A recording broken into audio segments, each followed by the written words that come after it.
Hi there, thanks for joining me here on YouTube. My name's Alan, I run Next Level Riding and I'm a PMBI instructor.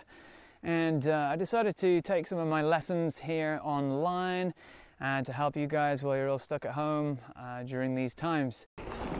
So the way I would start out an ordinary lesson would be to do a bike check, just to make sure everybody is safe.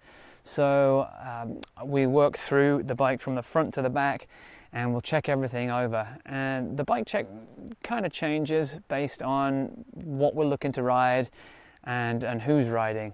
So it might be good for you to do before any ride you go out on, just to make sure you're safe. But also, if you have kids, it's worth checking their bikes out as well, in case they've been fiddling with it before any ride. So let's go over a few very basic things to check over on your bike for your safety. Okay, so first thing to think about is the headset here. So what you want to do is turn the handlebars 90 degrees, hold onto the brakes on the front wheel and give it a rock forward and backwards this way. So what we're checking for here, we want to feel the frame, just to make sure that there's no knocking around in here. So there's no noise, no looseness. The reason we turn the wheel to the side is sometimes we get a little knocking from the suspension on some of the cheaper bikes and also from the brake calipers. So always turn it 90 degrees just to check and that there's no movement there. If there is movement there, we need to work on fixing that. That'll be something for another video, but we want to make sure it's safe. Okay, so grab the bike by the stem here and handlebars, lift up the front wheel. What we're checking for is to make sure this is straight. Make sure there's no big wobbles in there. Make sure that's straight. That's the first thing to do on the wheel. Second thing to do would be to check the spokes here. So basically you're going to grab the spokes two at a time, give them a good squeeze, and make sure there's no loose ones. And if you do spot a loose one, you might find it's a little bit unsafe to ride, especially if you're going on chunky downhill. So take it into your shop, get it fixed. If you just have a slightly loose one, you can maybe use your spoke tool on your tool kit just to tighten that up there. So make sure your spokes are tight, and we also want to check the air pressures. So give the tire a squeeze. We're looking to be able to squeeze it. We don't want it rock solid. We just want a little bit of give there. So less like an apple, maybe more like an orange, a little bit of softness. With tires, the harder they are, you're going to be more puncture resistant, but you're going to get less traction. So you want to get around 20-25 psi, something like that if you're mountain biking. Again, it depends on your weight. So if you're a lot heavier, you might want to throw some more air inside those tires. But less pressure, more traction, and more comfort. More pressure is less chance of flats. Okay, another important factor is to check the quick releases, both front and back. Some bikes, they don't actually have a quick release here. You're just going to have like an Allen key bolt or something like that. But just double check that these are nice and tight and there's no lateral play in the wheel here. So just always give those a check before you go out on the trail. Very important thing to check next would be the brakes. Usually if I'm working with kids, I'll ask them to do it, so it's easier to manage with a larger group. But we want to make sure both brakes are working.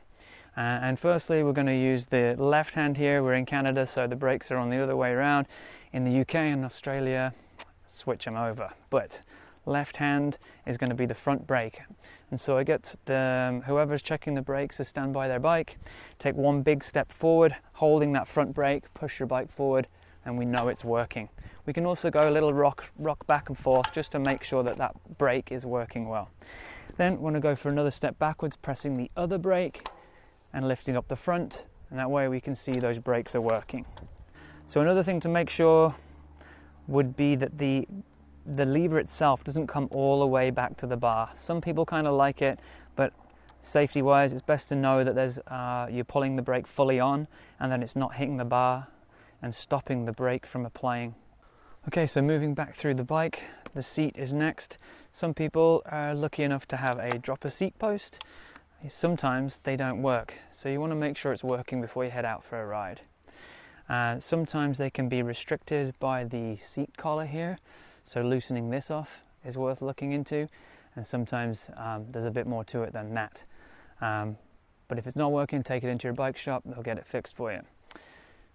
The other thing is just making sure it's the right seat height. So if you do have a fixed seat post, you want to make sure it's set at the right height and that the collar is tight enough.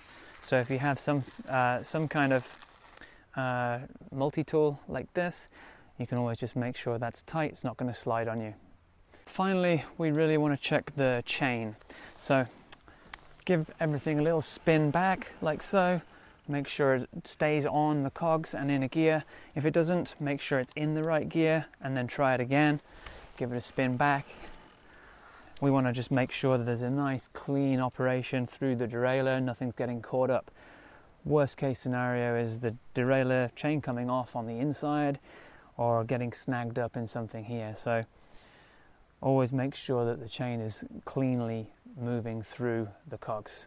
And then all we need to remember is to do the same again in the rear as we did with the front. Once that's been done, you should be good for a ride.